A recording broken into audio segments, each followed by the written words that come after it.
Assalamualaikum warahmatullahi wabarakatuh. Untuk kali ini kita akan mengulas tentang gaya listrik. Gaya listrik dipelajari melalui hukum Coulomb.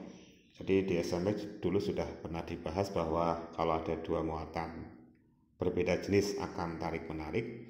Kalau ada dua muatan listrik sejenis akan tolak menolak. Ada dua muatan Q1 dan Q2. Yang satu plus, yang satu min. Jarak kedua muatan itu kita namakan R. Nah, ini karena kedua muatan berbeda jenis, maka otomatis di antara keduanya terjadi tarik menarik. Gaya pada Q1 karena dia ditarik oleh Q2, arah tarikannya tentunya ke kanan. Sana ini kita namakan F12. Kemudian gaya tarik pada Q2 oleh Q1 kan ditarik oleh Q1 tentunya arah tarikannya ke kiri, F21. Nah, F12 itu adalah gaya pada muatan 1 oleh muatan 2. Jadi yang menarik Q2, yang ditarik Q1. Sementara F21 ini adalah gaya pada Q2 oleh Q1. Jadi untuk F21 yang menarik adalah Q1 ini, yang menarik Q1, yang ditarik Q2. Nah, menurut hukum Coulomb, besarnya F12 kan sama dengan F21. Berapa besarnya gaya Coulombnya? Sama dengan gaya Coulomb. Kaki 1 Q2 per R kuadrat gitu. Jadi gaya Coulombnya Fc akan sama dengan K1 Q2 per R kuadrat, dimana Fc adalah gaya Coulomb atau gaya listrik satuan Newton. Q1 Q2 muatan keduanya tadi, kedua jenis muatan tadi. K adalah tetapan Coulomb.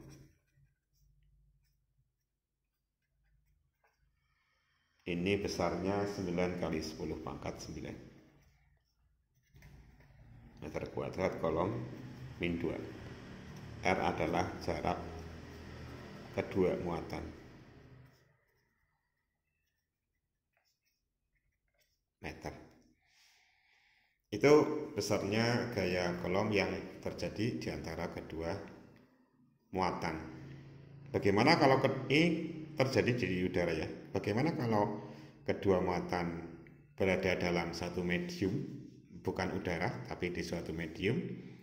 Maka gaya keduanya ketika saat di medium akan sama dengan saat di udara dibagi dengan permitivitas relatif gitu.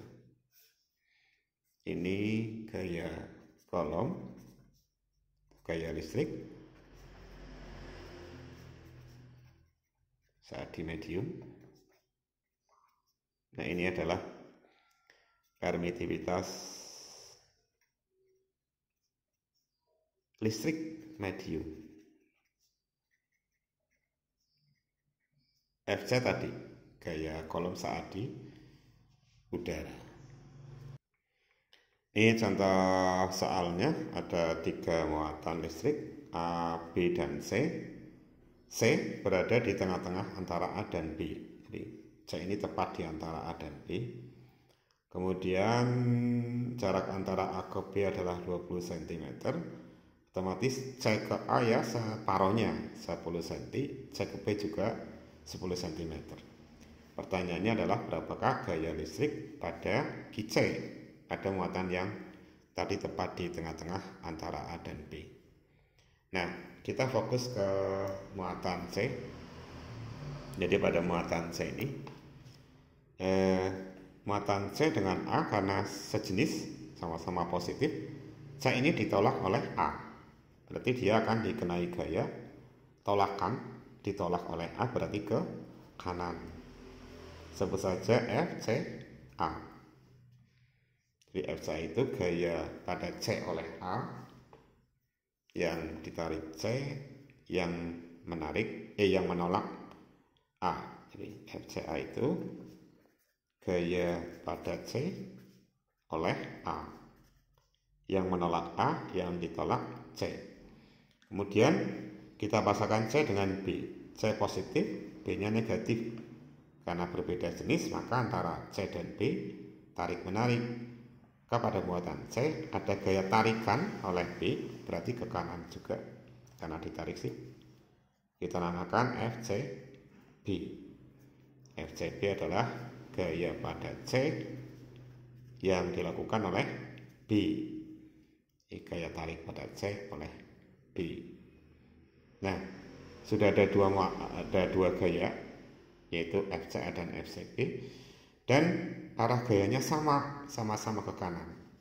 Berarti pada C gaya totalnya adalah sama dengan, karena sama-sama ke kanan, kita tambahkan FCA ditambah FCB gitu. Tinggal masukkan kaki C GA per RCA kuadrat ditambah kaki C GB per RCB kuadrat. Kita masukkan 9 kali 10 pangkat 9. QC-nya tadi berapa? 1 mikrokolom. 1 mikro itu sama dengan 1 kali 10 pangkat 6 kolom. Mikro ke kolom itu, mikrokolom ke kolom dikalikan 10 pangkat 6. Sama aja mikrometer ke meter lah. Berarti ini QC-nya akan sama dengan 1 kali 10 pangkat 6. QA-nya 4 mikrokolom, berarti 4 kali 10 pangkat 6 dibagi RCA, berarti jarak C ke A. C ke A tadi separuh dari 10 cm. Jadikan langsung ke meter, 10 pangkat min 1, jangan lupa kuadrat. Tambah 9 kali 10 pangkat 9, QC-nya tadi 10 pangkat min 6, QB-nya 4 mikrokolom, 4 kali 10 pangkat min 6 dibagi RCB, berarti jarak C ke B 10 cm juga ya. 10 cm jadikan ke meter, 10 pangkat min 1, jangan lupa kuadrat. Kita lanjutkan hitungannya, berarti 9 kali 4 36, 10 pangkat 9 min 6 berarti 9 min 12 min 3, 10 min 3, ini 10 pangkat min 2 gini ya, ditambah 9 kali 4 36, sama ini nampaknya, 10 pangkat min 3 dibagi 10 pangkat min 2, ini sama dengan 72, 10 pangkat naik min 1 gini ya kan, min 3 plus 2 atau 7,2 Newton. Kemana arahnya? Ke kanan atau ke muatan B. Ke muatan B, 7,2 Newton ke titik B. Kita lanjutkan tentang medan listrik atau kuat medan listrik. Definisi dari medan listrik adalah daerah di sekitar muatan yang jika ada muatan lain ditempatkan di situ, maka muatan lain itu akan dikenai gaya listrik. Itu definisinya. Nah, arah medan listriknya adalah jika muatan sumbernya muatannya berjenis positif, maka dia akan menciptakan medan listrik di sekitarnya dengan arah menjauhi muatan.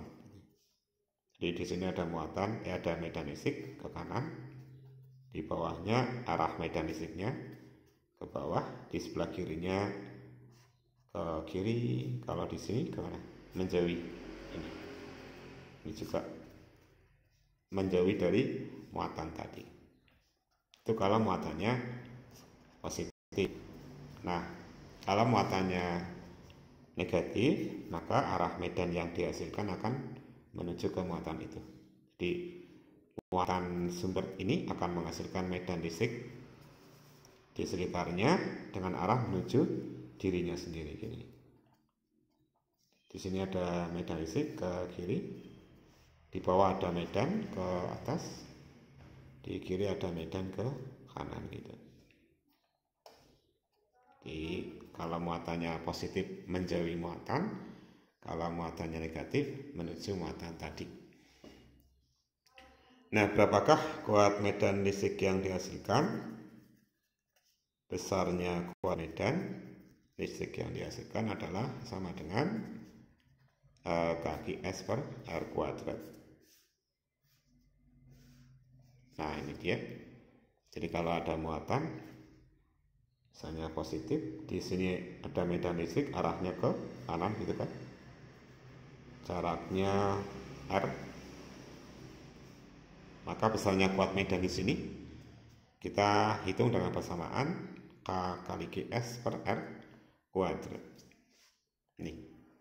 Di kuat medan di sini akan sama dengan K kali GS muatan sumbernya dibagi R dikuadratkan. Kuat medan Newton per kolom, GS besarnya muatan sumber kolom, dan R adalah jarak titik dari muatan.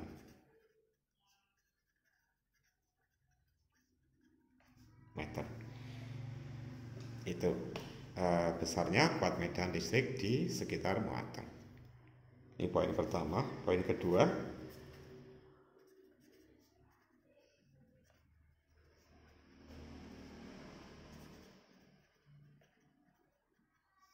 jika ada muatan lain, sebut saja QU, muatan uji,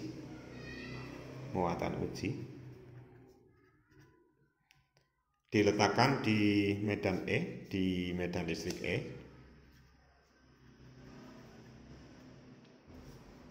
Nah, jika ada muatan QU diletakkan di medan listrik E, maka akan dikenai gaya listrik.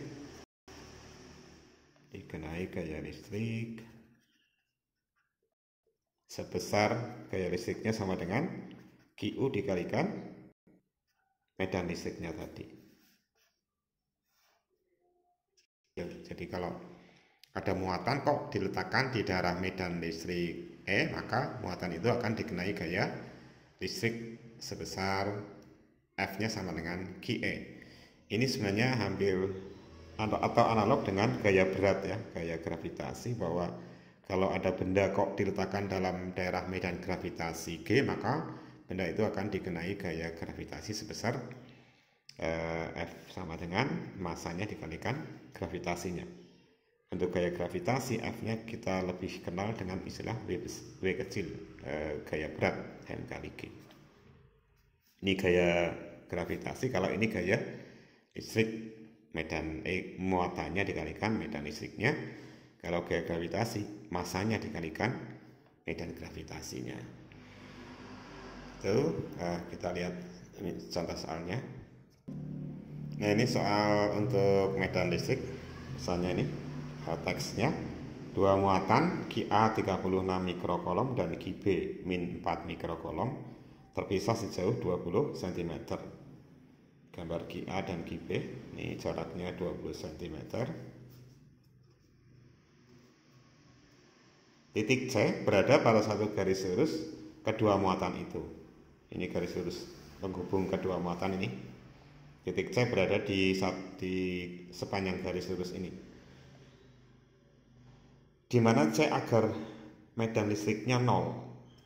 Jadi titik C itu ada di garis ini. Nah, pertanyaannya adalah di mana titik C agar medan listrik di titik C itu sama dengan 0.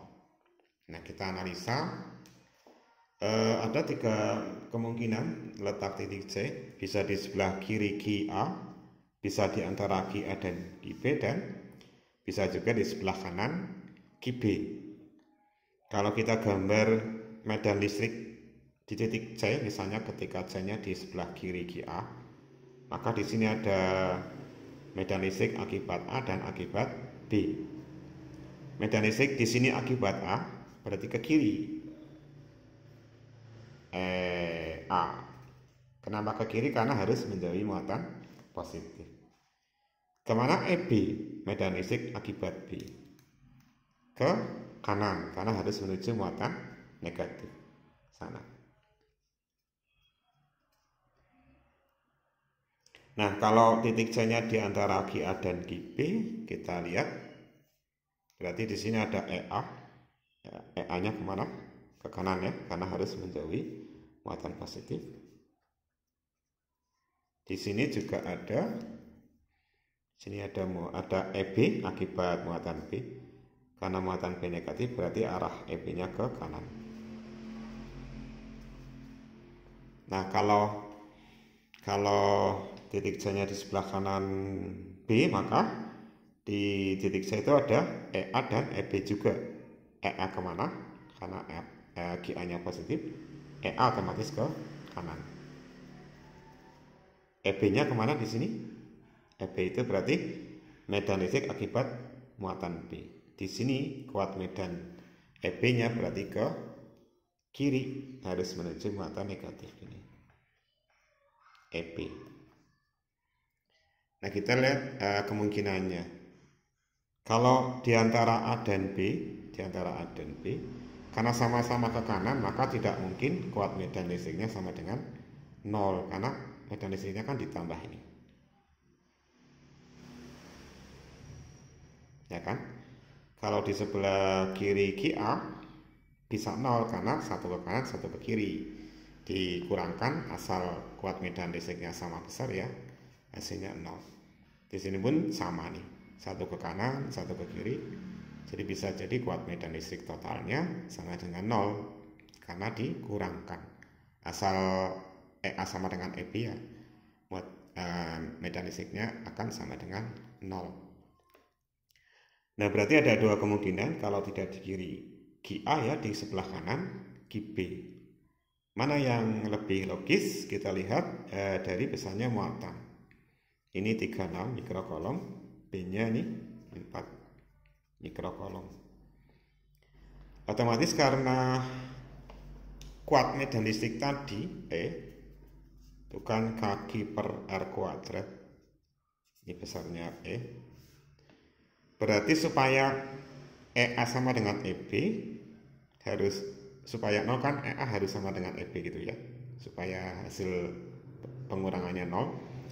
Itu berarti kalau muatannya besar, R-nya harus lebih besar.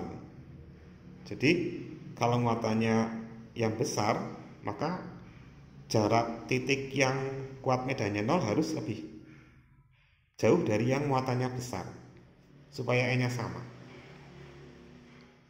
Supaya E-nya sama, syarat supaya 0 dikurangkan sama dengan 0 kan E harus sama dengan EB.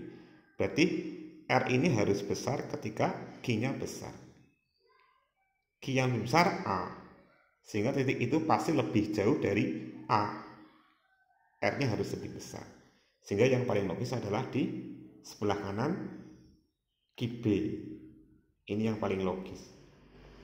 Jadi disinilah dia ya, kemungkinan yang kuat medan listriknya sama dengan 0. Kita umpamakan saja jaraknya dari sini ini, karena kan kita sudah tahu ini ke sini 20 cm ini. Sebut saja ini ke sini kita namakan X gitu. Sehingga syarat agar kuat medan listriknya 0, adalah ini di sini ya. EA harus sama dengan EB, karena kan dikurangkan kan. Nah, ketika EA sama dengan EB ya, resultannya pasti sama dengan 0. EA sama dengan EB. Kita masukkan KQA per RA kuadrat sama dengan KQB per RB kuadrat. Ini sama, coret saja. GA-nya tadi 36, RA-nya, oh ya, ini untuk mikrokolom, karena ini hanya masalah persamaan ini, kan dijadikan kolom ya boleh, tidak ya tidak masalah, karena kalau jadikan kolom pun nanti 10/6, sebelahnya nanti 10/6 dicoret juga. Jadi kita biarkan dalam bentuk mikrokolom saja. Per RA. RA berarti jarak titik tadi yang kuat medannya 0 ke muatan A. Titik tadi. Kan titiknya di sini yang kita anggap sama dengan 0. Jarak A ke jarak titik itu ke muatan A. Ini sama dengan ini tambah itu. Sama dengan X ditambah 20 atau 20 ditambah X, jangan lupa kuadrat. QB 4, RB jarak titik tadi yang kuat medannya 0 ke muatan B sama dengan X, jangan lupa kuadrat.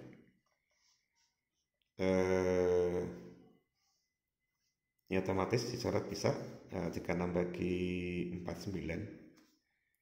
Yang ada kuadratnya atau yang ada X nya kita jadikan satu ruas, pindah ke sini, berarti X kuadrat per 20 plus X kuadrat sama dengan, ini dipindah ke kanan 9. Berarti ikan sama aja X per 20 plus X. Ini ya. Kalau kuadratnya hilang maka di akar ya, akar 1/9 sama dengan 1/3. Jadi kita lanjutkan. Jadi berapa nih? 3X sama dengan 20 plus X. Berarti 2X sama dengan 20, X nya sama dengan 10. Nah itu dia titik yang kuat medan listriknya 0. Berarti ini 10 cm ini. Berarti titik tadi yang kuat medan listriknya 0 adalah 10 cm dari muatan B. Dari muatan B ini. Berapa dari muatan A? Ya 10 ditambah 20, 30 cm. Atau 30 cm dari muatan A gitu. Itu yang kuat medan listriknya sama dengan 0. Itu sekilas tentang gaya listrik dan medan listrik. Semoga bermanfaat. Assalamualaikum warahmatullahi wabarakatuh.